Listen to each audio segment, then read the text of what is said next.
What is up, everybody? Welcome back to another episode of the UFC show here on the Ryan Pierce Sports channel. I'm Draft Sheet, of course, joined today by the usual crew. We got JSU, we got Mad Lab, we got Drew, and we are talking Saturday night fights. We'll start with you, Mad Lab. I'm sure you and JSU have some bone to pick, as you always do, to kick off the show. How you doing on this Saturday morning? Good, man. I'm tired. I'm excited for this card, but I'm also excited to have a week off, man, because I fucking need it. And that's about it. And JSU, why were you late? Why were you tardy this morning? Tell everybody why we're 8 minutes late to start the show. I was trying to sign in. I'm not at my own house. I'm at a Casa de Niehaus, and so I had to, get everything set up on the upstairs computer. I'm not good enough to be in Tony's actual setup, like his good setup. I get the upstairs, like decent setup, but not as good. I'm not there yet. I can't sit in that king seat, I guess is it. Yeah. But obviously, people that have seen Big T shows know, they've seen the background. I feel like it doesn't do it justice, JSU. Like Big T's got like a throne. He's got a whole room dedicated to it. He's got definitely a good setup. Yeah, and there's belts. There's hats everywhere. Like there's lights. There's I just get like normal lighting. Yeah, he throws you downstairs like Silence of the Lamb. It puts the lotion on. Yeah, and then poor Drew over there. He had to make a handmade golf flag. He doesn't have the belts, but he's here joining us. Drew, how you doing on this Saturday? Yeah, doing good. I have not upgraded to the throne yet. I did buy a $200 chair, which was probably a big upgrade off the stable $60 chair. So we're moving up in the world. But yeah, I'm doing good, man. 4 p.m. lock for today. 4 p.m. Eastern lock for this slate. And it's not the worst card in the world. It's should be a fun show talking through some of these fights because it's kind of all over the place. Yeah, absolutely. We'll get right to it as we always do, starting at the bottom of the card, going through all 11 fights. What are you laughing at? Huh? Look at Robert Woodhouse's last comment.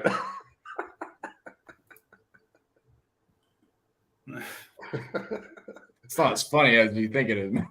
It is. Now he's muted. Let him keep going. Yeah, let him break the fight down like this. Good points, yes. I agree with you. Yeah. Bullshit. Holy shit.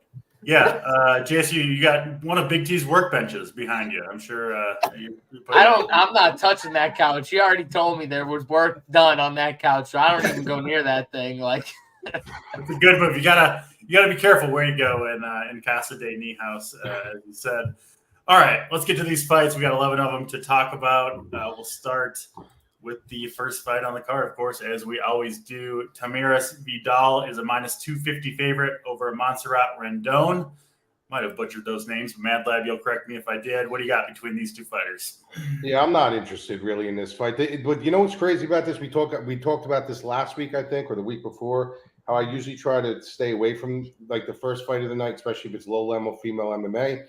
But this is a fight where you might want to get sneaky, with a target on this one because Vidal is, heavily owned. Not heavily owned, heavily priced.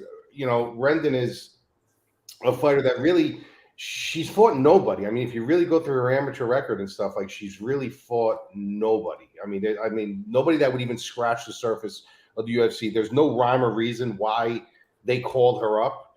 Vidal, as bad as she is, she still has power. She's still explosive. She's still a decent athlete. She's got really all the paths here outside of maybe some sneaky grappling from Rendon. But, I like Vidal. The problem with her is she going to finish? So there is a probability that she's going to finish. I would give her probably like a 35% chance of finishing this fight. But that's still a 35% chance that a low-owned Vidal can look really good on your lineups. It's not a fight I'm going to be really targeting heavy, but whatever I do target on this fight is going to be Vidal. This fight to kick off the card kind of reminds me of last week, JSU, where what was her name? She started the card off really strong, right? 110. I don't know, but we were on her, and she started off. She wasn't. I don't think she was optimal though, unfortunately, but she was like 10%, and like for that type of card, she was a really good leverage spot just because of the ownership, and she did score well. There was just a few other 9K fighters that scored a little better, unfortunately, but it was definitely a good spot. It does kind of remind me of that.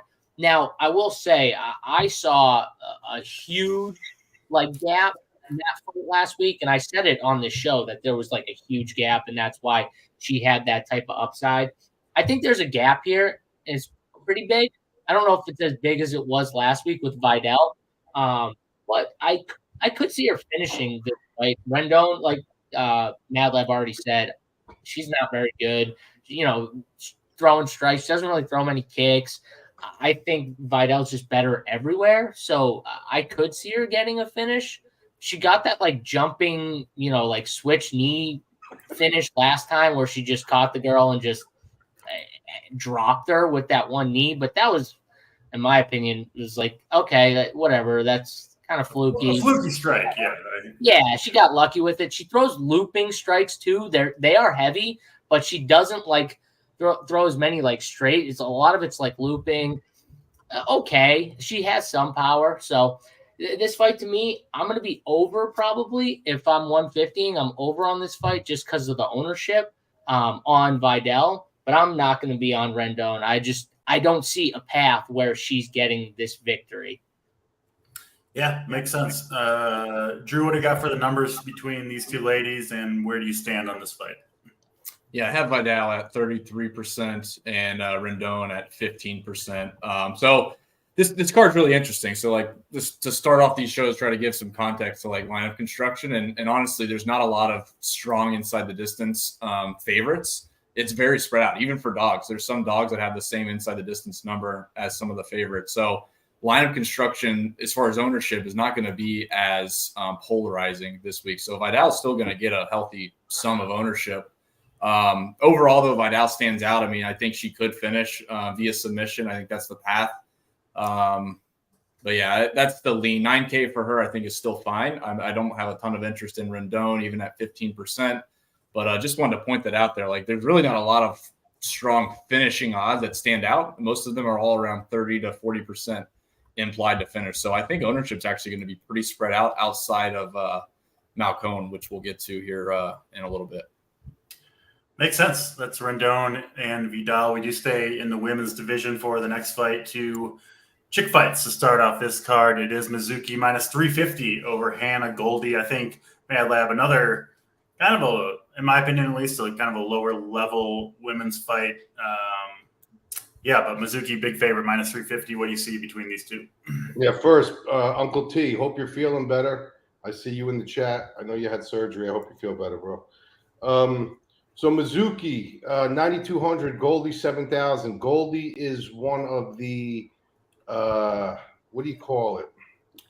She's like a mirage. You know what I mean? This is a girl who, when you look at her, this girl's in phenomenal shape. She looks like a fantastic athlete, which she is a great athlete. But she's just not really a great fighter. You know what I mean? It's very, very hard to get behind somebody like Goldie. When you look at someone like Mizuki, somebody who has a lot of upside, she's taken 2 and 3 years off. That's why I think a lot of people may not be looking at her. They may be saying, well, why was she off for these 2 or 3 years? Well, she's been at Cerro Longo for that time. She's been training with a very, very high caliber of people, high caliber coaches, high caliber training partners. I think that, she's going to pick up where she left off in a good way. She's not going to take any dip. I think she's going to look really, really good in this fight. I think there's a lot of upside for her in this fight. I'm teetering back off the line as I would if she was being active, honestly, because you really don't know. But coming from that camp, no injuries, just taking the time off to put the work in, she's got upside to have a really good showing. And I think that's what the UFC is doing. I don't think the UFC really has any interest in Goldie anymore.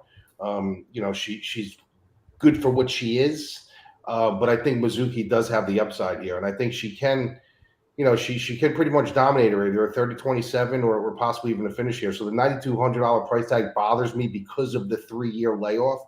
There is an element of unknown there, but she has all the tools to really run roughshod on Goldie here. So I'm not going to go super heavy on her, but I'm gonna probably be a little bit more exposed than the average player this week. Do you prefer Madlab Mizuki over Vidal? I honestly, blindly, I do. It's more of a gut feeling with me with that. Fair enough. JC, what do you got? Mizuki Goldie here. Yeah, I think it's kind of tough to know, to be honest. And that's where like Mad Lab, it seems like he's confident, but at the same time, he's like it's like measured confidence here because like you don't really know the 2 to 3 year layoff. But it seems like you think the skill set is just higher on Mizuki overall. And you're right, like Goldie, when you look at her, you're like, oh wow, she might be powerful. And she probably does have a little more power, actually, even though she's not as powerful than. Did you see her Instagram? What? No, I didn't see her Instagram. What? She's got like pictures up. You can see her mouse and everything. Should be All right, a screen share show. Drew's on his phone right now. He's about to. She's got like an Mad Lab. That's 2 horny shows in a row for you. You got to settle down on Saturday morning, man. No, I like it. Mad Lab, it's entertaining to me, but. To me, I think that one of these 2 girl fights, one of them you're probably going to want to be heavier on. I kind of lean Vidal if I had to choose, but I don't have like as much confidence in it. I'm probably going to be lower on this fight in general. But in my mind, I'm trying to think between those 2 fighters, and I think it is close. I think Vidal, she might have a little better chance to finish. I don't know. Mizuki might have a better chance to like just dominate and look way better where, maybe she gets a finish too. Maybe it's just like a dominant 30-27% performance. But that's how I see it. I'm probably a little lower than Mad Lab on this fight overall. I did pull up the Instagram, and it makes me want to bet on Mizuki. I'll say that much. Drew, what do you got? Why? Yeah, Hannah's. She's got too much going for her, right? I'll take the. Okay. I see what you're saying. All right. Yeah. I want the fighter who needs to fight to make money, and that seems like it would be Mizuki in this situation. Bro, you see the size of fucking real quick. Go back, reverse. You see the size of Rendon's tits? Now I got to go look up Rendon's tits. Dang it. Do you see the size of Rendon's tits? Hold on a second. Hang on. I got to go back. I hope they don't make her wear like one of those. I gotta figure out how to spell it. I just pulled up Hannah's Instagram. I'm on DC side. It makes me want to play the other chick more. I'll bring my Mizuki exposure as we speak. Drew, what do you got for the numbers between these 2, and also your opinion on the Instagram? Yeah, Hannah Goldie's Instagram is talented. It makes me want to take the other side. I think it's anti-correlated with winning. So Mizuki, I have at 31%, and Goldie, I have at 15%. Again, it's really close just because of the finishing upside for a lot of these fighters are about the same. So as far as like which one can finish between Mizuki and Vidal, because I think that is a valid question. I would say Vidal seems like she has more paths to finish. Could be on her feet via KO, or it could be on the ground. Mizuki seems like it would just be on the ground. Doesn't mean she can't finish. I'm just saying, like, I would give a slight lean, I guess, to Vidal to JSU's point. Between the 2, though, it's really close. I mean, honestly, I don't really have any interest in Goldie or Rendon, who we just talked about as the dogs. And Mizuki, Vidal, I think, should both be considered in your pool. And you're just trying to get one of those to have the ceiling win. So, like I said, if I had to pick, it'd probably be Vidal. I'd take the $200 savings and maybe a slight higher chance of finishing. But it's very close. It's hard to distinguish between the 2. Well, we're gonna distinguish by the Instagram of Hannah Goldie and go with Mizuki. That's the group consensus here. On to the next fight on the card. We go to the heavyweight division. Muhammad Usman, small favorite, -140 or so over Jake Collier. Let's go to you, Mad Lab, heavyweight division. Obviously, one of the bigger favorite. Actually, no, this fight is kind of a coin flip to finish inside the distance or not. Usually, you see it differently in the heavyweight division. But what do you got between these 2, Mad Lab? Well, the one thing that I'm sure of is Collier's statement during the face-offs were absolutely true when he said, "Just because your brother can fight doesn't mean you can fight." Yeah, and it's the honest to God truth. Like, this guy is next level bad. He's next level bad to the point where I'm honestly confident that without even a training camp, I could probably beat this guy. You know what I mean? Like, that's how next level bad he is. He's got 0 striking. He's got about 3 minutes. Get your ass in the UFC. I want to bet on you, Mad Lab. Come on. I would love to bet on Mad Lab. Yeah. I would love it. Did you see that video of that other fucking doofus, the guy who challenges all the fighters? No. What's his name? Who? What's his name, Drew? You're on mute. You're on mute. Stanley Martin? Doesn't change my answer. I don't know. Stanley Martin or whatever. He challenges all the fighters. He says he could beat DJ. He could beat all these guys. Nick Diaz. They had a video of him boxing. I would bet if I had your bank accounts, I would bet my bank accounts on him that I would beat that guy. But anyway, Usman is next level bad, bro. Like he's got a big frame. He's athletic. He's explosive for about 3 minutes.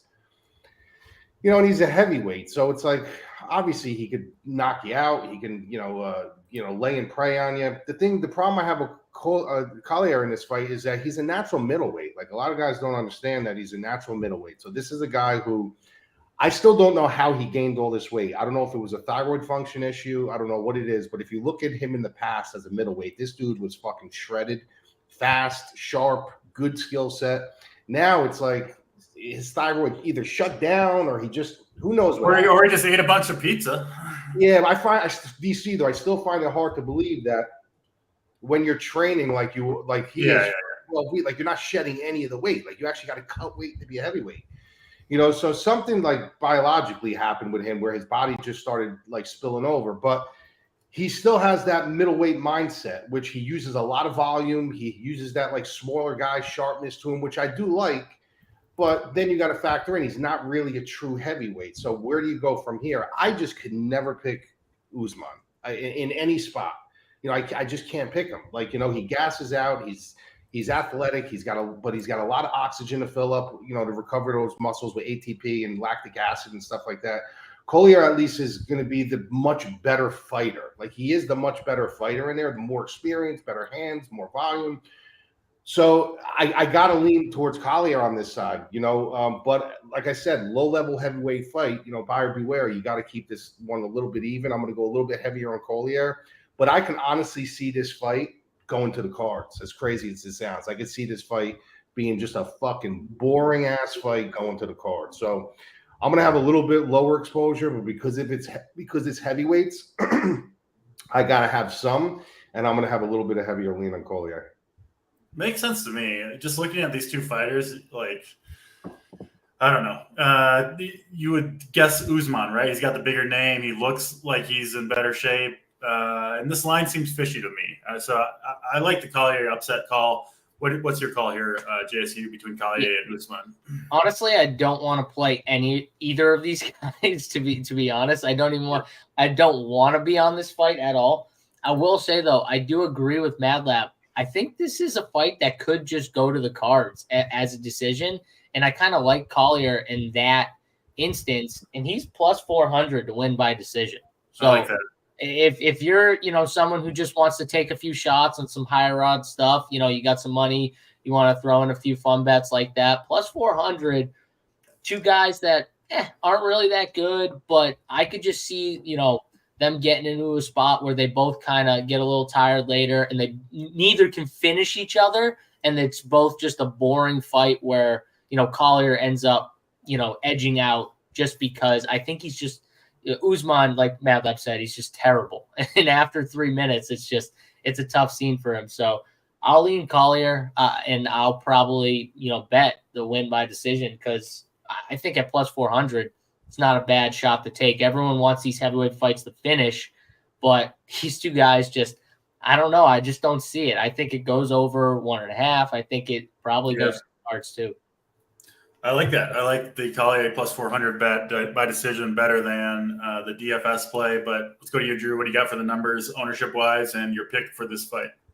Yeah, probably the lowest owned fight on the slate, I guess, just because people not sure which way to go. But I got Usman at 28% and Collier at 27%. So pretty close between the two. I mean, I'll have to defer to Mad Lab on Collier's fighting expertise. I will say, like, Usman's like odds for each round kind of increase a little bit relative to Collier. So I think Usman might be the low. Yeah. Wow. His not his inside the distance number, his round to round win number actually increases slightly faster. What is it? Read them 1 through 3. Yeah. So I got let's see here. So I do implied odds. So he's 17% chance to finish inside round 1, 28% to finish inside round 2, and 36% in round 3. Compared to that, Collier's 15, 26, 33. So like I said, it's slightly scaled faster. For Usman, but it's still relatively close. I mean, Collier, I think if the fight is super close and you guys think it can go to decision, then Collier's the lean in DFS. He's got, lower ownership and he's going to be cheaper. It makes quite a bit of sense. So I would lean Collier for a DFS side as well. It scares me though. Like you talk about going to the cards. Like I just always think these heavyweight fights finish because someone gasses out or gets lazy, something happens. So I'm always afraid to exit out. So I want to have exposure to both sides. But and again, at the price, I guess a decision win wouldn't be the worst thing on this card as well, because there's not a lot of big upside fights, I don't think. So this is a tough one. These first 3 fights are tough as far as like trying to distinguish between like the favorites.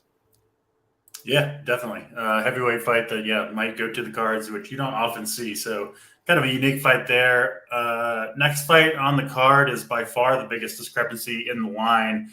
Jacob Malkoun sitting -600 over Cody Brundage. Brundage coming off 3 straight losses. This is really the only huge favorite on the card. I think, -350 is the second closest. So it is a little bit of an outlier in terms of this card. Jacob Malkoun, also the most, I think, expensive fighter at 9,500 on DraftKings. Let's go to you, Mad Lab. Cody Brundage, Jacob Malkoun. What do you see?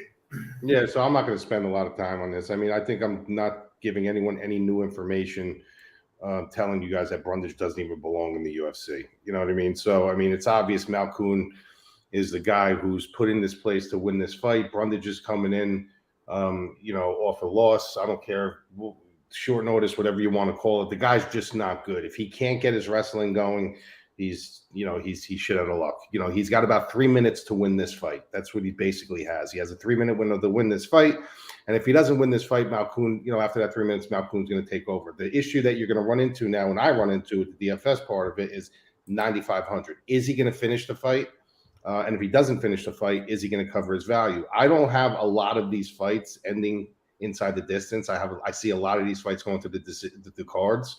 So on a card like this, it might not matter as much where there's not a lot of finishing upside, but it's still a decision you got to make at 9,500. You're taking Jacob Malkoun at 9,500, where I think his implied odds to finish the fight are 35%. I'm probably close to that, 35 to. I don't think it's touching 40%, but it's still you're looking at he finishes this fight. If that's the true statement, 4 out of 10 times, do you want to take that chance in your lineups? He's not a guy that's going to throw a ton of volume. Brundage is the type of guy that if it does go to the ground, he's going to try to transition, try to break his hips loose a little bit. He's not going to really try to get up and start slugging with him. So I don't see like a big rinse and repeat session. That's my discrepancy here. Like, how deep do I want to go in on Malkoun at his price tag? I got his inside the distance number high, Matt. I mean, Malkoun. Yeah.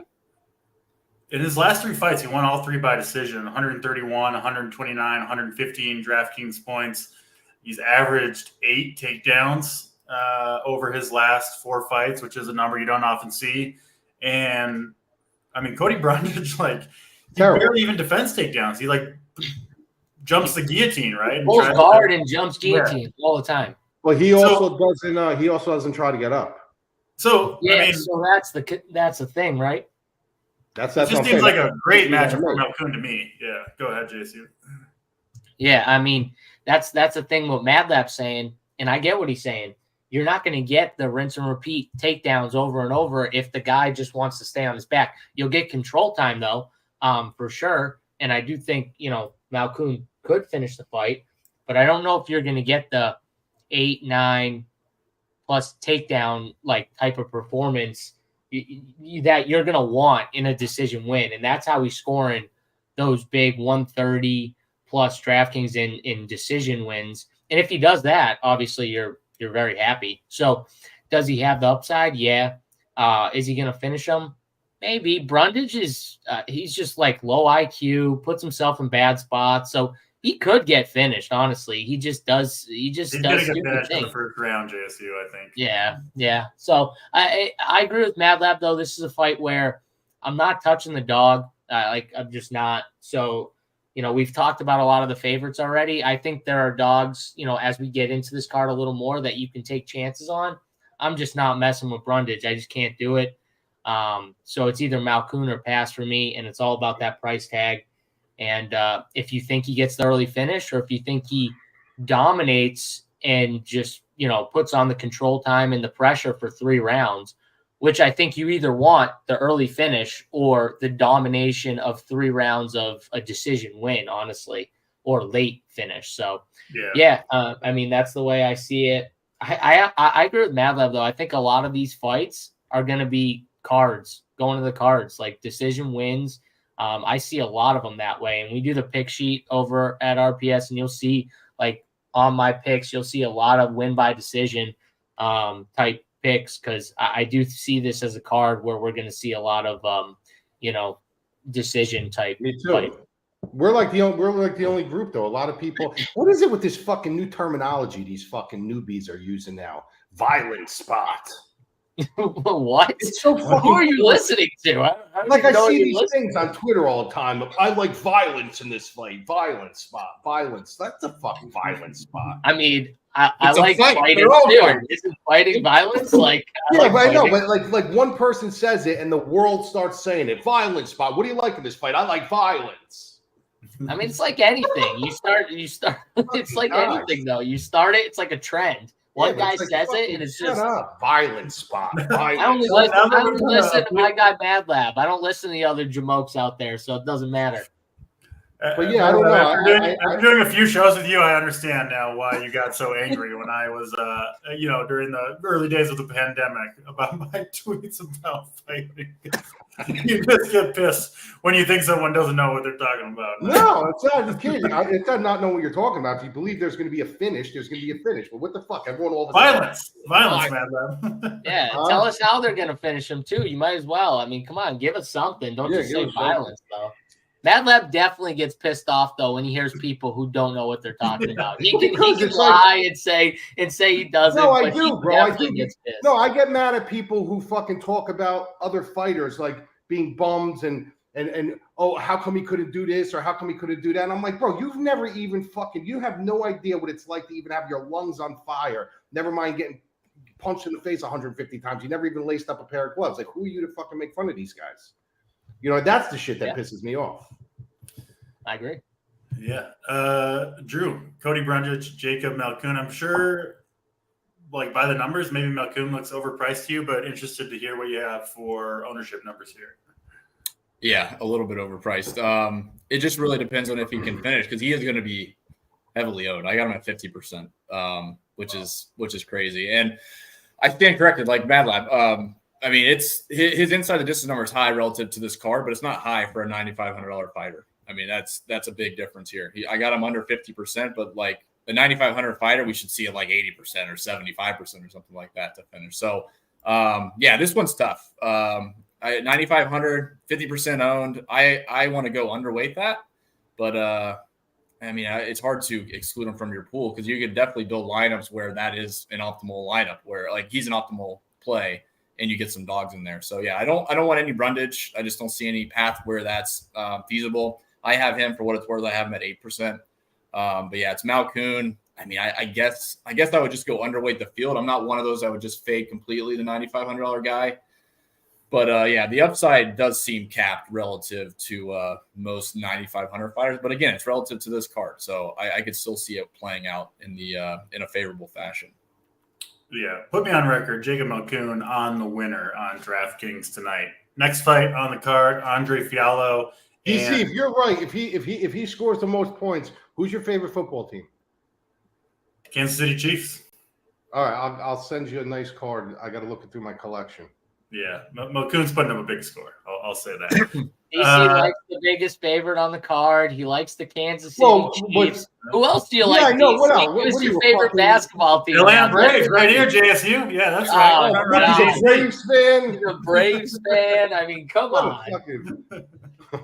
Fair points. We'll keep it moving. Andre Fiallo minus 165 over Tim Means. Back to you, Mad Lad. What do you got between these two?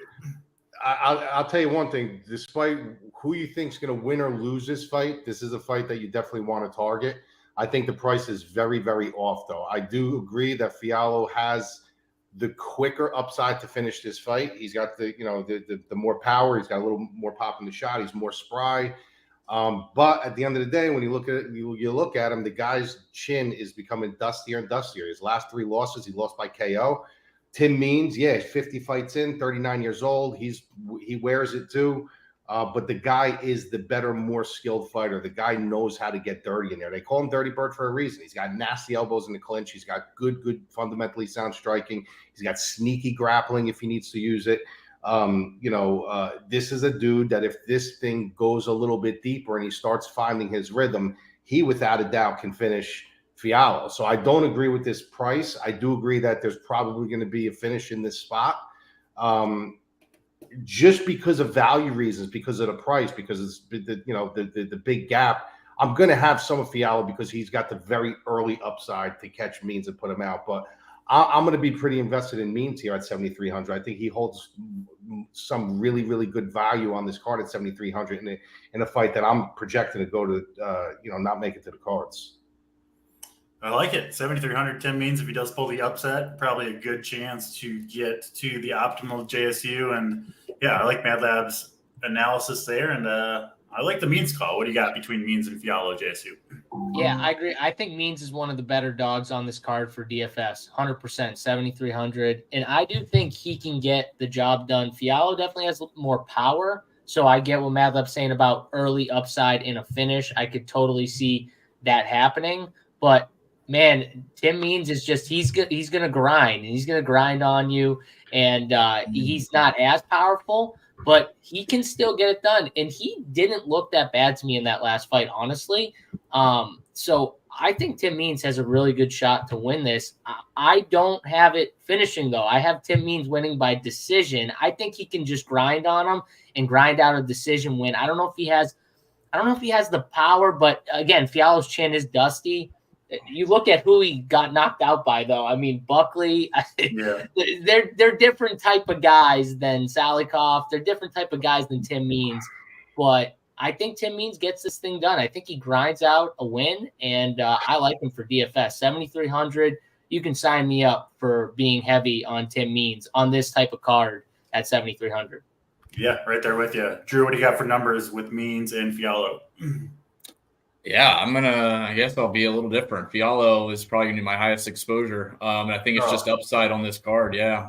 So 8,900 for Fialho. I have his finish odds at 55%, like 30% inside round 1. So I'm going to be pretty heavy on Fialho. His ownership I have at 30%, and I have 24% for Means. I'm not going to X out Means. I still see there's a path for him to win. And even at 7,300, if it goes to decision somehow and he wins, he would obviously have a good chance of being on the optimal lineup. But there's very few spots on this card that have upside, I think, that Fialho has if he can finish via KO in round 1 or even round 2. So, yeah, Fialho for me, he's my highest rated fighter on the night. So it sounds like I'm a little bit different there. Yeah, sounds like it. All right, next fight on the card, Dan Argueta and Miles Johns. It is Argueta minus 180. Let's go back to you, Mad Lab. Another fairly closely lined fight. Most of them are on this card. What do you got between these two? Johns is a guy who really just frustrates me, man. This is a guy who, went to college on a scholarship for wrestling, dropped out of college to pursue MMA. And it seems like he just is. Did you hear that? That was my Alexa from the other room. Yeah. So talking to you. That's why I don't have an Alexa. I don't want anyone else talking to me. It just, I never heard that before. It just said there is no phone call or whatever. See, I don't mess with that stuff. Yeah. Yeah. I don't know. And they're not, my two of them aren't even synced. I don't know how to sync them. But so with Johns, it's like, this is a guy who every time I watch him fight, he's got the talent, he's got the skill set, he's got good power, he's got good wrestling, good chain wrestling that he kind of abandoned. It's like some of these guys that get to the show with their wrestling, once they taste that knockout, once they taste, like we talked about that a couple episodes back, when you hit a home run, you hit it on the meat of the bat, your hands don't rattle. It's just a solid shot and the ball goes. That's what happened with Gilbert Burns. That's what happens to a lot of these guys. Johns sort of started to fall in love with his power a little bit, and he started fighting down to the level or up to the level of his competition. now he's taking on a guy in Argueta who's going to make him use his wrestling. And even though Johns has really good takedown defense, how is Johns going to get Argueta off him? That's the whole thing. He's going to have to clear some space. He's going to try to have to keep him off him. It's going to be a situation that we're going to see in another fight that we're going to talk about later. And that's really the whole premise of this fight. Like, is John's going to be able to solve that riddle to kind of keep it in space, keep Argueta off his hips, or is he going to say, you know what, I'm going to meet you halfway now and I'm going to wrestle with you, and he's going to start showcasing his wrestling? I don't know. I don't know. Argueta is not that good to me, but he's a guy that can match you. Like anybody that Johns fights, he fights either down or up to their level. So I'm expecting this to be actually a close fight. I do think Johns has the more upside to finish this fight. I think he's got the power to catch Argueta. Argueta's fucking head is the biggest head I've ever seen on a body. He almost looks like a dwarf. If you watch him in the weigh-ins, I don't even know how he holds his fucking head up. But no talking about dwarfs on this show. No, but did you see his fucking head? Yeah, I know what you're talking about, but I'm just saying, don't talk about dwarfs on this show. Fucking head doesn't even look normal. It looks like it belongs on a 6-foot person's frame. So he's very, very hittable. How tall are you? Why? You're short? Yeah, I'm short. What do you mean? Come on, Mad Lab. You know I'm short. It literally comes up in every show. You're 5. What are you, 5 what? I'm 5'5" and a half, or 3/4. 5'5" and 3/4. It's good that he gets to the 5-foot range, though. You shouldn't have given Mad Lab that ammunition. I know. I shouldn't have. I thought he knew that already, though. You said the lollipop. You should have had Big T and JSU stand side by side earlier. What? How tall? We're not doing that shit. No, Big T like 6'3", right? I did Big T like 6'3"? 6'5". 6'5". Okay. Is he really? He's 6'5"? Yeah. Oh yeah. Big pussy is. Yeah, he's a big dude. All right, so so back to Johns. So it's so hard for me to. I get tempted with the value on Johns, 76 to 86, because I know he does have the ability to win this fight. But is he? So this is a fight. I'm honestly, from a DraftKings perspective, percentage-wise, when I roster, I'm keeping it even. I'm keeping this fight even because I could see Johns coming out dialed in and winning this fight, and then I could see him fighting right to the level where Argueta is and losing this fight. So I'm keeping this one jet set even on DraftKings. Do you think this fight stays on the feet, Mad Lab? I think Argueta's gonna try to take it to the ground. Johns has the wrestling background to keep it on the feet, right? What's that? Johns has the wrestling background. Yeah, he's got a really, really good takedown defense. He's got a very good takedown defense. So it's going to be interesting to see if his instincts kick in from, where his roots came from, if he's going to try to, wrestle with him, or if he's going to try to stay a striker. But it's an interesting fight. I'm not going to be super heavily exposed to it, but I'm going to be evenly exposed wherever I am. Yeah, I'm kind of leaning getting under the field on this one or fading this fight. JSC, what are your thoughts here, Johns and Argueta? Yeah, the price tag on Argueta at 8,600, you're definitely going to want some takedowns and some control time. I don't know if there's a finish. I will say, though, first of all, I'm actually still mad about this because Keith Peterson sucks. I won't say any fighters suck, but Keith Peterson sucks as a ref. And when you mess up the amount of times, and like he did in this last fight against Ronnie Lawrence, where literally he grabs the dude's wrist, and it's like it's almost like he made him tap himself, like one little thing, because he grabbed his wrist and yanked it. It's just horrible. You know what I mean? That fight, I was 100% on that fight too. So literally in 150, I kind of checked out after that one too. I was so angry about that. It just drove me nuts because the no contest. You don't win at all. Nothing. You're just screwed. You're just sitting there you had either fight, you just dusted. Yeah, I'm dead. And that was one of the earlier fights too. So I was dead a fight or two in. It was just very annoying to me. But I do think this is almost can either Johns keep it on the feet, or because Argueta is going to try and wrestle, can Johns just out wrestle him? Maybe I don't know. And if that's the case, maybe you want to be a little heavier in DFS just because of the price tag on Johns. I do think Argueta wins a decision. I think Johns is going to fight down to the level, kind of Mad Lab was saying, and he does. And I think Argueta can win a decision, but I don't know how well it's going to score. That's the one thing I'm a little worried about for DraftKings purposes. Yep. So I'm with you. I'd be at the field or under on this fight in general. Yeah, makes sense to me. Drew, what do you got for numbers between these two? Yeah, I actually like this fight a good bit. I think Miles Johns is going to be one of the lowest owned on the card. I got him at 16% right now, and I do think he could actually potentially finish or at least win a decision. So I do like Johns at 7,600. Argueta at 8,600 is tough. I want to have him in the player pool. I have him at 31% right now. I kind of lean that he can finish if he gets on the ground and via submission. So like I said, I mean, like the fighters around him, like we'll get to Brian Battle and Mitchell here in a second, but like Argueta's kind of at the price tag where he's a little bit cheap, where you can kind of, have some leniency, but it's a tough one to like put a lot of weight into. So like the way I look at it, I would be underweight on Argueta and I would be overweight on Johns just because he's going to be 15, 16%. Yeah, I agree. So I agree with that. That's how I stand. Yeah, makes sense to me too. Let's get to the main card. We got Charles Jourdain minus 150 over Ricardo Ramos. Back to you, Mad Lab. What do you see between these two fighters?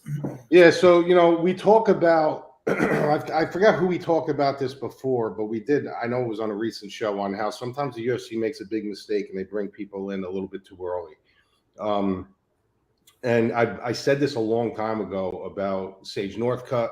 I said it about Ramos. This is a kid who had a lot of talent. He does have a lot of talent, but I think they brought him up a little bit too early. And sometimes when they do this, more times than not, these guys end up ruining their career because when you're younger, you're not as mentally stable, you're not as mentally grounded where you could bounce back. You're kind of really hard on yourself. And fighting is a big just as much mental as it is physical. It's not every day you're going to get a Max Holloway, where we watched him grow up in the UFC. We watched him take his lumps, and we watched him be one of the greatest ever. You're not getting a Max Holloway all the time. We've seen it with Chase Hooper. Like, they just bring these guys up a little bit too soon. Like, I would have loved to see Ramos at Jungle Fight for maybe another 2 years and then come over to the UFC and see what he does. But he's here. He's a good fighter. He's solid. They did see something in him that was correct. The issue I do have with him, though, is that the guy, for his age, and this is something that's definitely genetic with him, for his age, his cardio is really not good. I mean, when this kid was 20, 21 years old, he was fucking gassing out in the second round. And I don't care if you train or not. At 21 years old, you should be able to go for fucking days. You know what I mean? So this kid just continuously gasses out. He gets tired. As he gets older, it's got a little bit better because obviously he took his training a little bit more seriously. He's got very good grappling. The problem with him, and this is the biggest problem in this matchup for me for this fight, is he does become very dynamic at times. He got really hooked on, like we talked about Gilbert Burns getting hooked on the knockout. He got hooked on these spinning attacks that early on in his UFC career, they worked for him. They gave him highlights. He would have these crazy spinning elbows and stuff like that he would end up knocking some dudes out. Like, people are becoming privy to that now. They know, like, once they start seeing a pattern with you, they understand what you like. In the beginning, they don't. They don't know what the fuck you're doing. Now they kind of know what he likes to do. A guy like Jourdain is the wrong guy to do that to, because you got a guy in Ramos who's going to come out of the gates hot. You have Ramos who gets worse as the fight goes on. You got Jourdain who gets better as the fight goes on. So Ramos is a guy who has the grappling edge. Can he catch something like Jourdain with something in this fight? 1,000% he can catch him with something. Can he take him down and expose Jourdain's takedown defense and maybe his grappling? I'm not really sold yet on Jourdain's grappling, and I'm sold on Ramos's grappling. But if he does not get him out of there within the first round and a half of this fight, Jourdain is going to start chewing this guy up, putting him on his back foot, possibly even finishing him. So this is Ramos early, Jourdain late. I like Jourdain in this spot. I do like Jourdain in this spot. I think that he's a super tough dude. You're not just getting this kid out of here. It seems like the more damage that's caused coming his way, he gets better and better as the fight goes on. I like what I see out of him right now. I like his trajectory, where he's going. And Ramos, like I said, I just always think he's going to be a good fighter. He's going to be a guy that when you sign the dotted line, you're like, yeah, it's a tough fight. I got to watch out for him. But I think Jourdain takes him out in this fight. It's either going to be a late finish or a 29-28 decision. Yeah, possibly a live betting spot here after the end of the first round if Ramos looks good and maybe Jourdain comes on strong, like you mentioned. JSU, what do you got between these two? Yeah, I mean, definitely a live betting spot. If you start to see Ramos like just literally put everything into that first round, and he's really trying to grapple with them, and he's really trying to get it, and Jourdain can stay safe and kind of weather that first round storm, I definitely think it's a Jourdain late second, third round where he wins the second and third, loses the first, wins the second and third, and wins a decision here. Because I like him too. I honestly just think Ramos is going to gas out trying to finish this dude early with all those attacks. And like Mad Lab said, maybe trying the grappling out too, just to test the defense of Jourdain. And Jourdain's going to weather it. And then he's just going to really put the pressure on, because this dude puts pressure on you. He's going to keep moving and keep putting you in spots where as that second and third round goes, he's just going to wear you down. And I think it's just going to be what, happens in this fight. I think he's going to wear him down, like Mad Lab said. I want to disagree with Mad Lab at some point, but this one I'm on 29-28, Jourdain. Why? Why do you want to disagree with me? Because I want to fight with you. There's no fun when we disagree all the time. Scary creations. I didn't mean you. I didn't mean the people. I meant content providers. I didn't mean the people like what the fans. Well, I meant content providers. We got 4 more fights. We'll find a disagreement along the way. I know. There's one already. I guarantee I know which fight it is. But God, who did we disagree on last fight? Did we disagree on someone last fight? I can't remember. I don't remember. Last fight or last week? Last fight card last week. There was definitely one. No, we were split on Valentina. No, we weren't split on Valentina Grasso. Was there no? Wait, wasn't it the fight that was stopped? Yeah. Was that the one we? Who was that? Who was that? Yeah, I think Mad Lab was on the other side of that one. Which one was stopped? I'm trying to think right now. It was the middle of the card. I forget who. Yeah, there was a fight that was stopped. I'll look. Yeah, look. Mad Lab, you look that up, Drew. Let's get the numbers on these. Yeah. Two fights. Yeah, I lean Jourdain. So Jourdain I have at 35%, and Ramos I have at 24%. And honestly, like even at the prices, you would think that a 12%, 11% discrepancy in ownership would lean me into Ramos, but it doesn't. I think Jourdain wins it here. He stands out quite a bit as you go round to round, which is something I like to look at.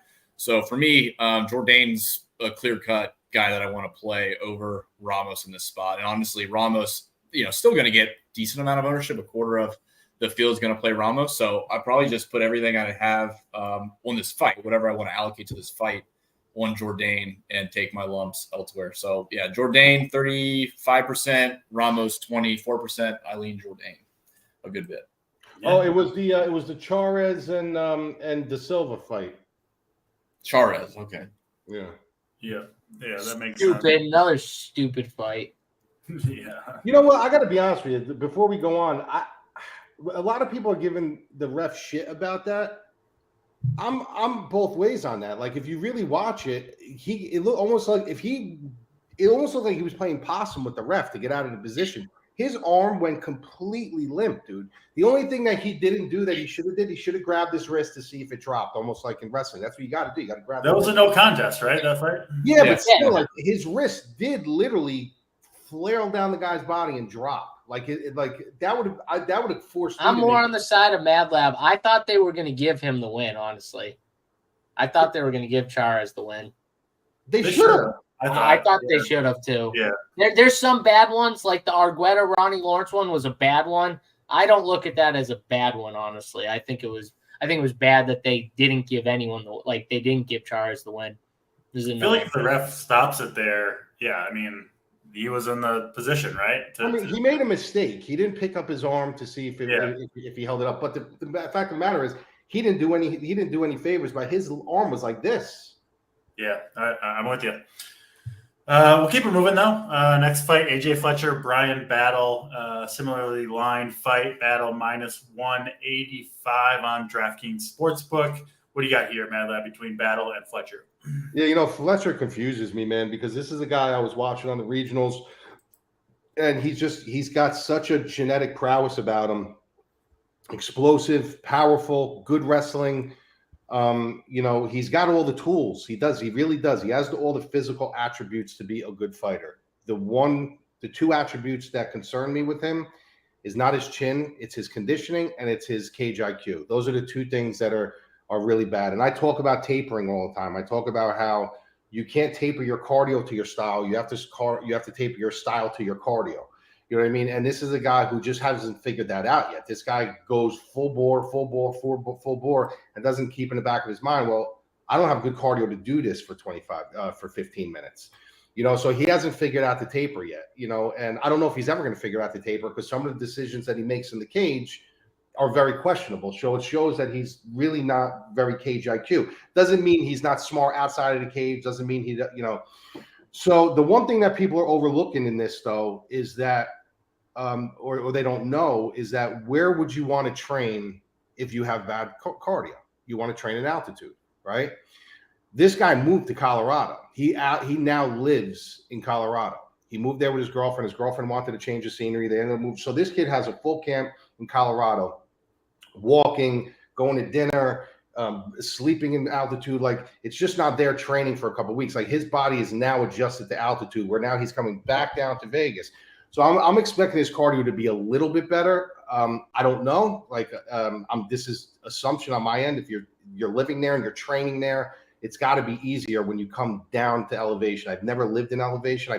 I've been to Big Bear and I ran up there and stuff, and I know I was sucking gas. So once I got used to it, I'm sure it would have been different when I came back down. But that's big for me that he's actually living in Colorado now and he's training in elevation. You know, this is a fight where if it's the old Fletcher, I could see him winning round one like this. You know, he's a Battle gives up takedowns like they're going out of style. But Battle is like Jourdain. He gets better as the fight goes on. You know what I mean? So this is a tough spot for me. I'm not sold on Battle. I never was. I do like him. I think he's getting a little bit better every fight. He's going to have a major reach advantage in this fight, but what good is reach if you have someone constantly closing the gap? Fletcher's going to have to do that, but in order for Fletcher to do that, he's going to have to he's going to have to put a pin in his gas tank a little bit, and he's going to have to do it enough where he's not going to gas out. So, you know, I'm leaning Fletcher here just because of the physical attributes, because I do believe he can control him on the ground. I do think he has the tools to win this fight, but it's all going to be predicated on if he can do it long enough where Battle's going to need a finish, where maybe he can get the first round, steal the second round, then the third round comes, he just can't get finished.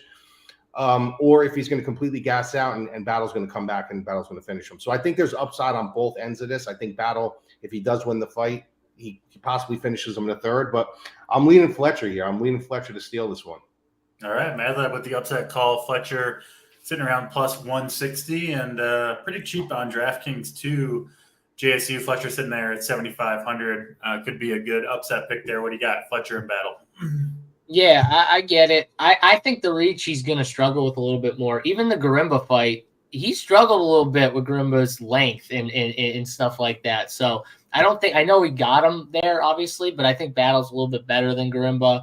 And I think it's just a spot where I'm probably going to be heavier on Battle for DFS, but I get playing the 7,500 AJ Fletcher, because if he does employ the wrestling and he can kind of control the fight, that could score decent at 7,500 for DFS. So I'm more on the side of Battle. I'm going to be picking Battle. I think he gets a finish here. It's one of the few fights actually on the card where I do think finishes inside the distance too. So I do think Battle finds a way later in the fight to get it done as the fight goes on.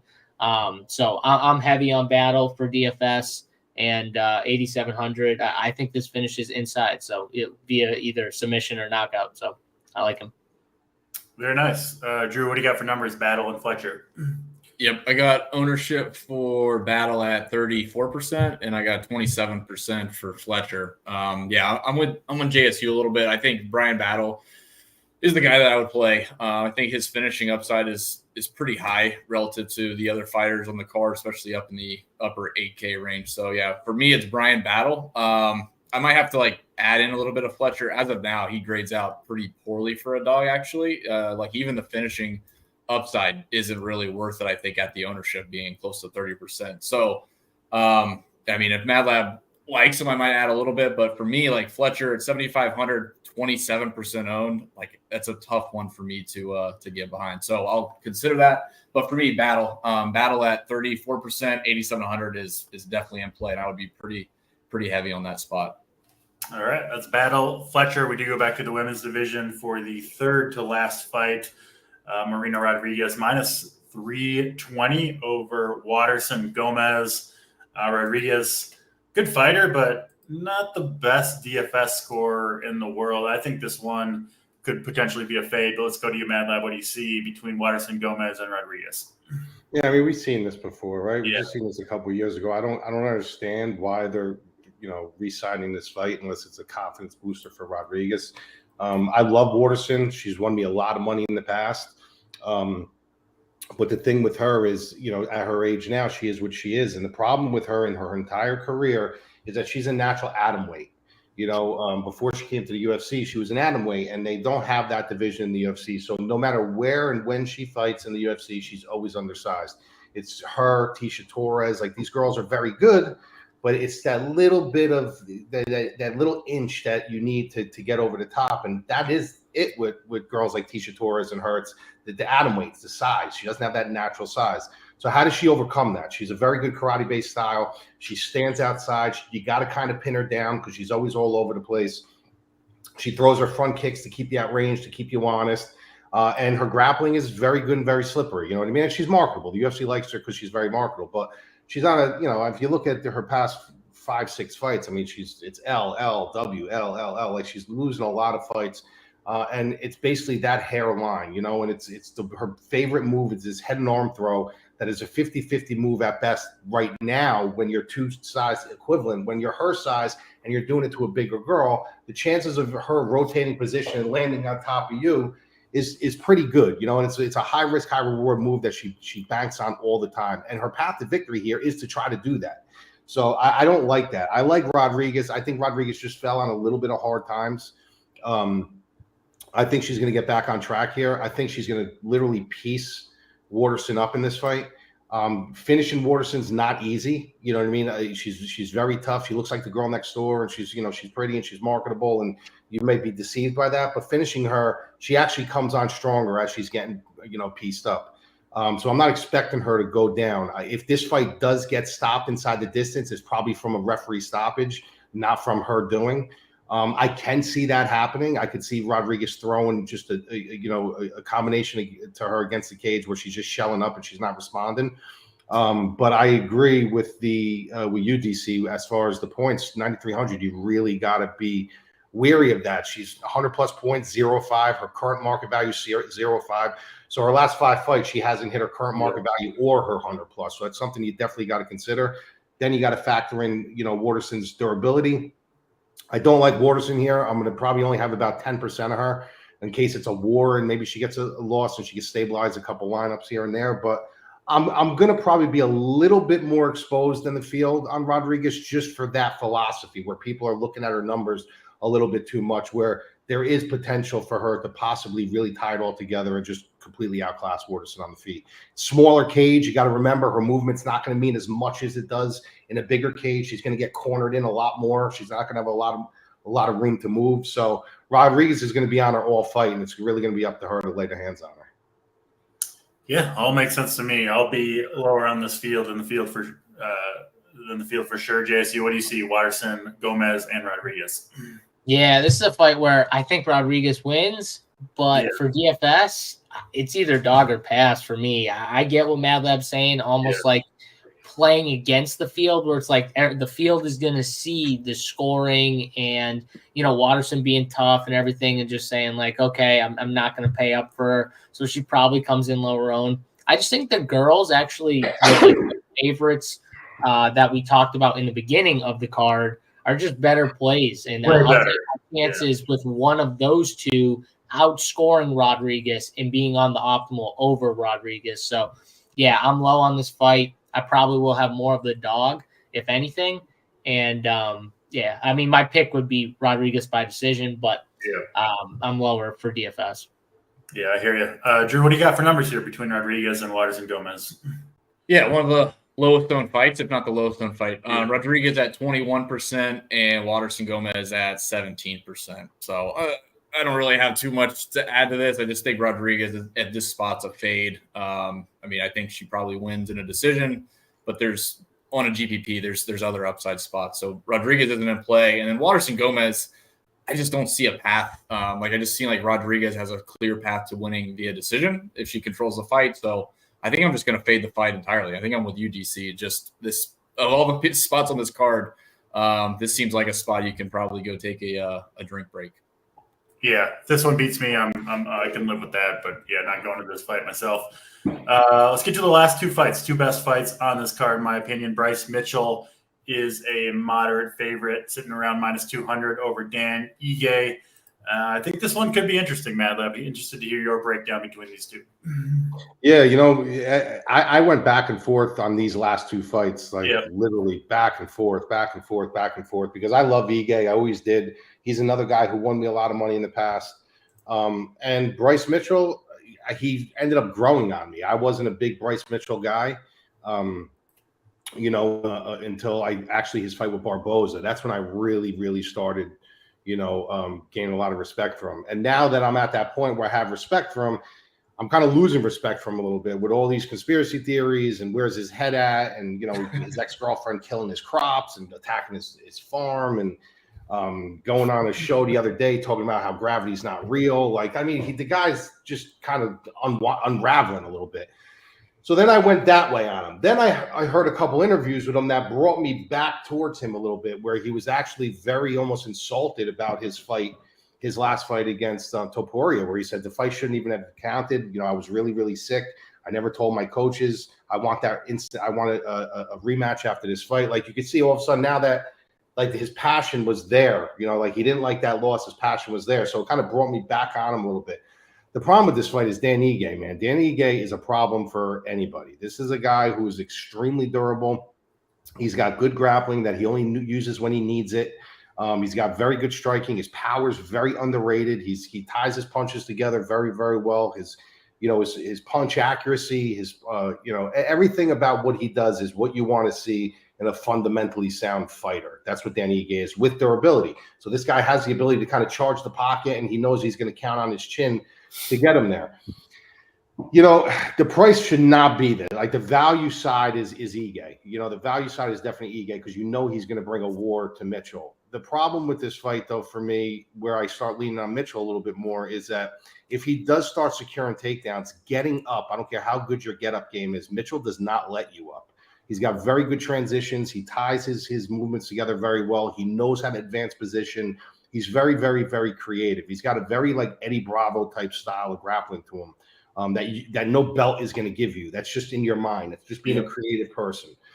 So I'm leaning Mitchell. I could see where Mitchell, doesn't cover his value, but I could see where, Ige just at some points in times, if the takedowns are successful, where Ige just can't do anything. Ige's just kind of, trying to survive the round, getting into safe positions. And where's his scoring going to come from? So it's a really tough spot to be in. I'm going to have a little bit of both guys. I'm going to lean Mitchell slightly as my pick, but I would not be shocked in any way, shape, or form if Ige keeps us on the feet and kind of peppers them up. Yeah, I think that all makes sense. I think Ige's path is to keep it on the feet, like you said, and maybe win the striking battle. But interested to hear what you have to say, JC. I don't see Ige getting there, even maybe in an upset, but at 7,400, he certainly could. What are your thoughts here, Mitchell and Ige? Yeah, I think that if Ige's getting there, it's literally on the feet. He's stuffing the takedowns, and he's piecing them up on the feet, because I do think he's better on the feet than Bryce Mitchell. That's clear. But Bryce Mitchell's advantage massively is clearly getting this to the ground. And like Madlab said perfectly, once he gets you to the ground, there's a reason why he only averages 3 takedowns a fight in the UFC. It's not because he couldn't get more. It's because once he gets you down for the round, he gets you down and he keeps you down for a lot of that round. So when you look at it, you'll see a lot of control time from him. That's why you don't see those massive 10 takedown fights like some of these other guys have. He's just so skilled at keeping you down, almost position over, and he's really good at getting good positioning and keeping you down on the ground and controlling you. So my lean is Bryce Mitchell by decision. I'm like Madlab though as well, where I like both these fighters a ton. I love Dan Ige. I just love the way he fights. He's so good. He's so skilled. Like Madlab said, even with the grappling, he just doesn't. He won't want to show that unless you make him show it. But he is skilled there too, and he knows his advantage is striking. So that's going to be the clear game plan. Both these guys are going to come in with opposite game plans, and whoever kind of is like skilled enough to win out, obviously. So if Ige won this thing standing, it would not shock me at all. I just think Mitchell's going to be too much for him on the ground, to where maybe Ige's good enough though where we'll get more takedowns, honestly, because maybe he's good enough to where he can get back up. Maybe JSU's good enough to get some pizza when he's in house. Oh, there we go. Yeah, hold on. Maybe we get some pizza in there, baby. Definitely. One second. Get back over here, Big T. What do we got? Show me that fucking box right this second. Is that Domino's? You know it's Domino's. It's Are you Domino's. fucking kidding me, dude? Look how good that looks. That What looks kind of- crap. Yeah, make fun of him. Are you fucking kidding me, dude? I looks get that mint. at the fucking VFW, dude. I mean, literally, he's got 3 kids. I could get Domino's for the kids, but what is he doing? Domino's? What kind Where's of your, Italian pink, are you? where's your pink water bottle at, Lab? No. I Yo, got Mad this Lab. one. Put that. Yeah. Oh, you got the. I like that. That's the goods. Domino's. I'm of the opinion that all pizza is good pizza, but yeah, you can do better than Domino's. PC, come on. You gotta- I'm not a pizza guy, but there's no way you. Okay, so you would just get any pizza, like you're like, oh man, I want a pizza, and there's 3 different pizzas. You would just be like, No, oh, just go to the No, that's closest not what I one. said. No, that's not what I said. I would drive 20 I just extra really like minutes pizza. for better food. Like if you told me if I'm a pizza guy, right, and you told me there were 3 pizza places, but the first one's like Domino's, Pizza Hut, and then a really good small business owner Italian pizza I'm place, going to the I third would one go tomorrow. to that person and drive an extra 20 minutes over getting Domino's. Dude, I'm a die-hard fucking pizza fanatic, and I wouldn't Domino's, dude. I'm just I have saying. fucking heartburn for I'm just fucking saying, if I'm at 3 Big days. T's house and Domino's arrives, I'm eating the Domino's. That's Well, okay, that's different, I Yeah. guess. That's different. Yeah. I would shame him though for getting Domino's. That's why he didn't tell me he was getting Domino's. He just ordered it to the house while I was on the show. See, Big T knows what he's doing. He's a tactician, Mr. T. He knows what he's doing. That Drew, we fucking need your opinion on government Domino's cheese. They and use on the- fucking government cheese on that pizza, dude. Still tastes good. We don't- Drew, you're a Domino's guy, and your opinion on Mitchell and Ige as well, please. Dude, I live in Florida. We don't have a lot of local small Yeah. business owner pizza chains or pizza stores. It's all chains. So Mellow Mushrooms nearby, I'd like that. But it's fucking expensive. It's like $30 for a pizza. So yeah, Papa John's and Domino's honestly are what we eat. Actually, I've had Pizza Hut recently. Pizza Hut was pretty good. They upgraded, I think. So Do they still have the salad bar over there? I didn't eat inside. I don't know. I certainly didn't order salad You from don't Pizza go into Hut. Pizza Hut and hang out? You don't go in there? and No, eat no, your- when I was in high school, dude, it was so bizarre to have a Pizza Hut inside your town. But when I was in high school, we used to literally go there just for the fucking salad bar. Yeah, I remember. We used to do that. We get report cards and say you get a free pizza, personal pan pizza or something. We'd go there. I didn't get the salad bar, but yeah, it just went through the pickup window, which is fantastic. There's a drive-through for Pizza Hut. Believe that. So yeah, Mitchell and Ige. Honestly, this fight, for whatever reason, I mean, I think Mitchell has a path if it goes to the ground and he has some, takedowns and some. I mean, the submission number looks decent, but like if the control time adds up, 8,800 could pay off. Overall, though, I'm pretty low on this fight. I want to have some Ige at 7,400, but Mitchell, I'm pretty low on as far as a expensive guy. Ownership wise, I have him at 33%, which is up there, and Ige I have at 21%. So that's, again, I just lean Ige for DFS. As far as winning it, I mean, I assume Mitchell wins in decision, but like I said, it does look like he has a path to do some damage on the ground, and that obviously we talked about is always hard to quantify for DFS purposes, but I'm just lower on this fight in general, but I lean a little bit Ige at the price and the ownership. Before we get to the main event, do you still have crystals over there? You talking Crystals. I'm talking to Drew. Crystals? Yeah. Like the burgers? Yeah, bro, how fucking awesome are they, dude? They don't have them here. They don't have them no more? I don't think so, no. Well, that's a big Florida thing. Crystals is, bro, it's like White Castle, but it's called crystals. They might have it over in Tampa. They don't have one by me, so I don't know. What about Burner soda? I didn't find it. I got to go look better. I didn't look very good. Ridiculous, dude. They have Miller Lite. Back to this fight real quick. I will say Dan Ige is a tough son of a bitch. I don't see him getting finished. But here's the thing. The thing with Mitchell is like he's not a grappler that lays in praise. You know what I mean? He's a grappler that's always looking for something. He's always looking for something. But the problem with that is you got a guy in Ige who he's very fundamentally sound everywhere. So is he going to be able to get that position? I don't know. Is he going to stay on the ground? Kind of talking into getting lower on the field on this fight. I could see a kind of a close battle where Ige stays on the feet and maybe neither fighter gets there in the end. I could see it going down that way. Yeah, it's kind of a fade fight, to be honest, for me. Yeah. Let's get to the main event. It's a fun one, I think. Rafael Fiziev minus 155 over Mateusz Gamrot. Madlab, you're saying you're kind of going back and forth on this one. I can see it. I can see this one going either way. Interested to hear your breakdown between these two. Yeah, so this is a fight, guys. Take the name value out of this. This is probably one of the best matchup fights of the year. Yep. You know what I mean? When you look at these two guys, these guys are I mean, Fiziev to me, is a very special fighter. When you look at his striking style, you usually have two striking styles. Take counter striker, pressure fighter, take all that out of it. You have a fundamentally sound striker and you have a dynamic striker.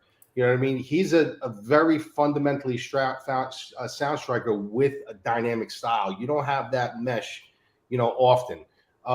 Everything that he throws is with intent to chain something else together. He's constantly setting traps. He's constantly setting landmines. He throws things that you just don't see. The guy's striking is absolutely phenomenal. I mean, there's nothing I've seen on film, from the way he swivels his hips to the way, he plants his feet to the angles that he uses. There's not much that you can find a flaw in his striking. The problem with what people are looking at a little bit too much now, they're looking at his takedown defense at 90%. You got to take that and kind of throw it out the window because it's very style predicated on who are you fighting for that. His last 3 fights, he's been taken down at least one time in his last 3 fights. So that 90% kind of starts shifting a little bit when you're going against a guy like Gamrot, who this is all he does. And this guy can do this for 25 minutes nonstop at the same pace from bell to bell. We've seen the people that give Fiziev problems, right? We've seen the guys like Bobby Green, the guys who they're kind of unchained, they're off the center line, they're throwing little landmines here and there to see what he's stepping on, and he just like a robot, he just keeps coming forward. So we know that style gives him trouble. But what's going to happen now when nonstop Fiziev is breaking that gap and Fiziev is pushing the pace and getting on his hips, and Fiziev now has to find a way to break free and get loose and try to keep rhythm. Strikers are rhythm fighters, So when you can't get into a rhythm in your striking style, then what happens? Then you're kind of just throwing to keep the guy off you at that point. We've seen Fiziev get tired. That's another thing. We've seen him get tired without a really heavy work rate, without really anyone really trying to take him down, trying to fight defensively, getting underhooks, pummeling, turning off the cage, breaking free. Like we've seen him get tired in the third round. So what's going to happen now in the 4th and 5th round if this goes that far? When you have a guy like Gamrot who still has 3/4 of his gas tank, he's on your hips, he's pushing. But there's a flip side to that coin. Gamrot has been dropped in a lot of his fights. You know what I mean? And Fiziev is not the type of guy that is going to drop you and kind of just let you settle. He's going to drop you and he's going to come in and he's going to try to finish you. So that does scare me a little bit. But I flipped back and forth on this fight. I probably like 25 times. I made my final decision, I think, on our show, on our YouTube channel. I can see a path for Fiziev to win this fight, obviously, within the first 3 rounds. I think the longer this goes, the longer it favors, the more it favors Gamrot. Yeah. I'm taking a flyer on Gamrot here, man. I just think his grappling is going to be a little bit too much for Fiziev. I think in the beginning, the people who were on Fiziev or on Gamrot, they're going to be very nervous. They're going to be very nervous for the mere fact that he's going to stuff some of these takedowns. He's the shorter guy. You got to get a little bit lower on him. But after a while, Gamrot's takedowns are not traditional. He's got very, low takedowns, different kind of body locks, different kind of trips. He finds ways to get you down. When you look at his takedown accuracy, you're looking at 35%. So now you're looking at like 35% and 90%. You're like, well, how's he going to get him down? Well, on that side, you got to look at the amount of times this guy is going for shots. If he's shooting 20 times and he's getting you down 6 times, his percentage is going to be low. But I don't give a shit if he shoots 100 times. If he gets you down 6 times, I'll take that. So that's where the numbers guys, you got to kind of throw it out the window for this fight because the numbers don't tell the tale. So can he get clipped? Yes. Can Fiziev shut these takedowns early? 1,000%. But I just think The factor in this fight is going to be the nonstop pressure and the conditioning of Gamrot. That at the end of the day, I think he's going to end up pulling this one off. All right, one pick for Gamrot there. Let's go to JSU. Gamrot, Fiziev, what do you see? Yeah, I also went back and forth on this fight here, and I did end up leaning the same way Mad Lab leaned, where I am going Gamrot in a decision win. And one thing, I did watch that. I don't know if you guys saw the Henry Cejudo 15-minute little breakdown of Gamrot's takedowns and all of his angles and how he does a really good job of moving and turning as he's taking you down there. Like Mad Lab said, he does a lot of different things. It's not the same thing every time, and he is so skilled at it. Even Jalen Turner knocked him down one time, and he still found a way to grab Jalen Turner's leg and turn it into a position where he was on top, getting a takedown off of getting knocked down. This guy is always looking to wrestle, and he was talking about the mindset of no matter what the fight, where this fight is going, what he's doing, he's always thinking of wrestling, and it's just always on his mind. So he's throwing with the intent of wrestling when he throws strikes. It's always almost for the intent of trying to find an angle or a takedown, grabbing those hips, and then going from there. And I think I think the pressure is just going to be too much for Fiziev to deal with. And if you watch the Surabian fight, it's the same thing. Surabian, awesome fighter, but Gamrot just found ways later in that fight to just win the fight. And I think that just shows that early, it's Fiziev. If this fight ends early, I think it's Fiziev for sure. The longer this fight goes, though, I give the shot to Gamrot way more. So I think this fight kind of extends, and as it extends, it's going to lean more Gamrot. Even if Fiziev wins the first round or first and second round, I still think Gamrot can weather that and win the next, couple rounds. So I lean Gamrot. I think he wins by decision, but it's going to be a great fight. I can't wait for this fight. It's going to be awesome. Yeah, for sure. Drew, interested to hear the numbers because I think Gamrot at 7,700 in a 5-round fight with his fighting style, if he does pull the upset, I would have a hard time imagining he wouldn't score well. But what do you got for the numbers between Gamrot and Fiziev? Yeah, honestly, the projection between Fiziev and Gamrot is both very, very close. I have Gamrot at 38%, and I have Fiziev at 40% owned. Yeah, I lean Fiziev actually for a decision win, but I can see where they're coming from for Gamrot to. Sorry. You're good. I thought I locked the door, but apparently not. Yeah, I lean Fiziev, but I can see where Gamrot has a path, obviously, as the fight goes on. But Fiziev in the early rounds seems like that's my lean, and if the ownership is that close, that's why I think Fiziev has a little bit of an advantage. But I want to have exposure. I mean, from a DFS perspective, you want to play both sides. I don't see a way I could just weight one over the other. So I'm pretty balanced. I know Mad Lab talked about balancing fighters, depending on the pay or depending on the salaries. And this would be one of those fights where Fiziev and Gamrot, I would be pretty evenly distributed. And because one of them is going to be on the optimal lineup, most likely. Either way it shakes out, I think. Yeah, I'm with you on that part. I do think you want pieces of this fight in your lineups for sure. That'll do it for this card, though. That's all. DC. Yeah. So if your boy scores the most on the card, Malkoon. I got a Sky Moore rookie for you. What I want for you to do is order me a that Domino's won't be worth that much soon, but do you want it or no? Do you want something else? I'm going to pass on Sky Moore, and I want you to order me a Domino's pizza is what I want. All right. Now, before we get out of here, though, Mad Lab, what'd you think of Valentina's non-win last week? What'd you think of that? I got to be honest with you, man. I gotta sometimes learn to keep my mouth shut, just for the mere fact that I become hated by people because I have such an opinionated, way about me. But I think anybody that actually looks at that fight and does not think that Valentina got completely fucked in the ass is just doesn't know how to score a fight. That's my honest opinion, and that's not me being biased because I've done it a million. I would first of all, somebody deserved to win that fight.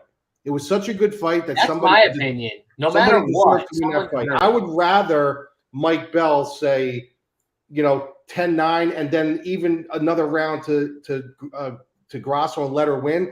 I'd be all right. I'd be like, it was a close fight. Valentina could have did more. She did make her mistake again in the last the round. That was her fault because she was winning that round clearly. But if you really look at the fight, and I watched the fight about 3 times again because I was like, am I fucking nuts for thinking that he gives that round to her, she wins the fight, rightfully so. She should be the champion right now. And the problem with these fucking judges, and I'm really excited to see how Chris Lieben does tonight. Chris Lieben is actually judging tonight. Oh, really? They're giving him his first shot judges, so I'm very curious to see how he does. I mean, he's a little brain fried, that guy, but yeah, I don't have the most confidence in the world. But he does at least have some knowledge. You know what I mean? He does have a lot of knowledge of the game. But I mean, they need to try new things here, people. Come on, we're getting killed with these judges here. How anybody can sit there I saw people on Twitter like this one fucking bonehead.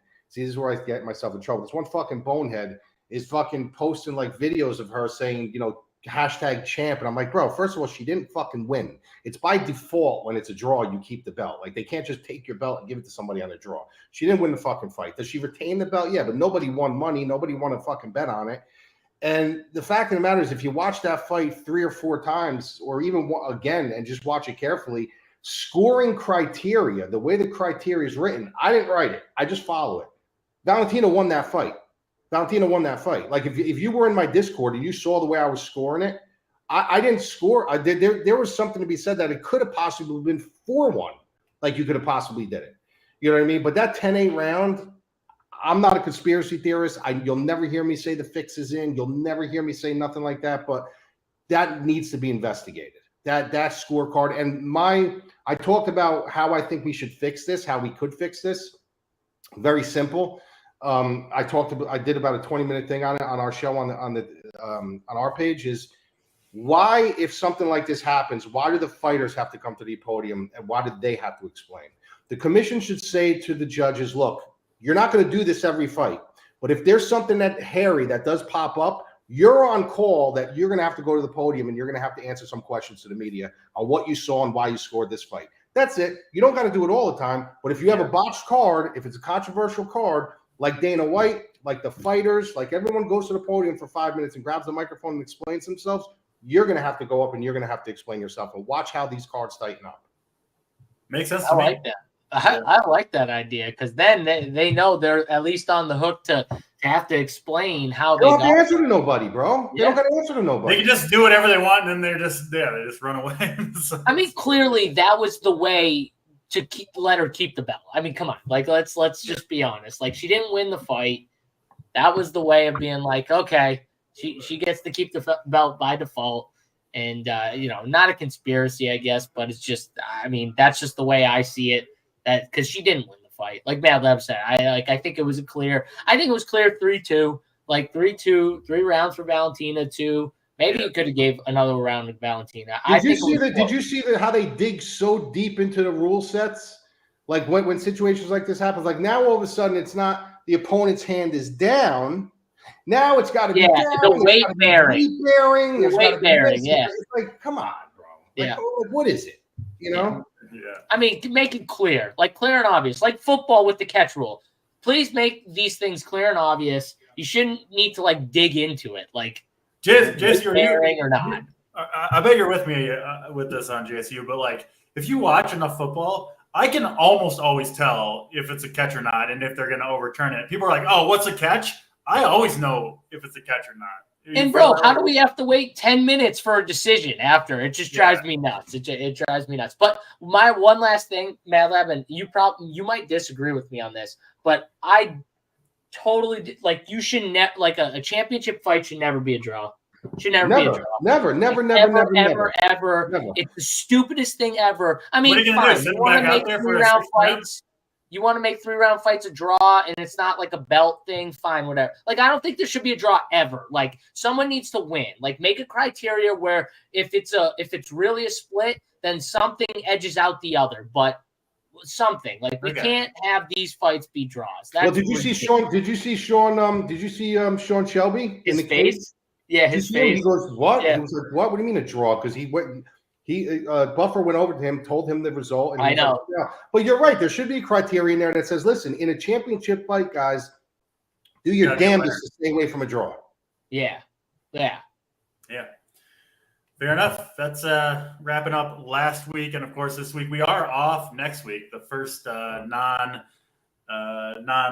week for UFC in a long time. So we'll enjoy the week off. We'll be back 2 weeks from now, same time, same place. If you haven't hit the like button, please do so on your way out. It helps us out. And you can sign up over at Run Pure Sports, promo code DC15. I'll get you 15% off for all the winners over at runpuresports.com. That'll do it for Mad Lab. Wait, hold on. DC, one more thing. Yeah. One more thing. We do have next week off from MMA, but we have an awesome fucking fight next week. You have Canelo Alvarez versus Charlo. That's a fucking amazing fight.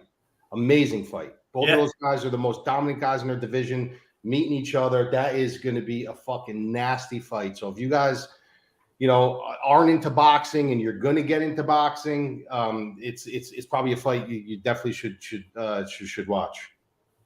Absolutely. We're not in the boxing streets too much over at RPS, but I'm sure you are. Mad Lab, obviously a fight connoisseur over there. So that'll wrap us up for Mad Lab, for JSU, for Red Kachik. I am DC, and we'll see you in a couple weeks.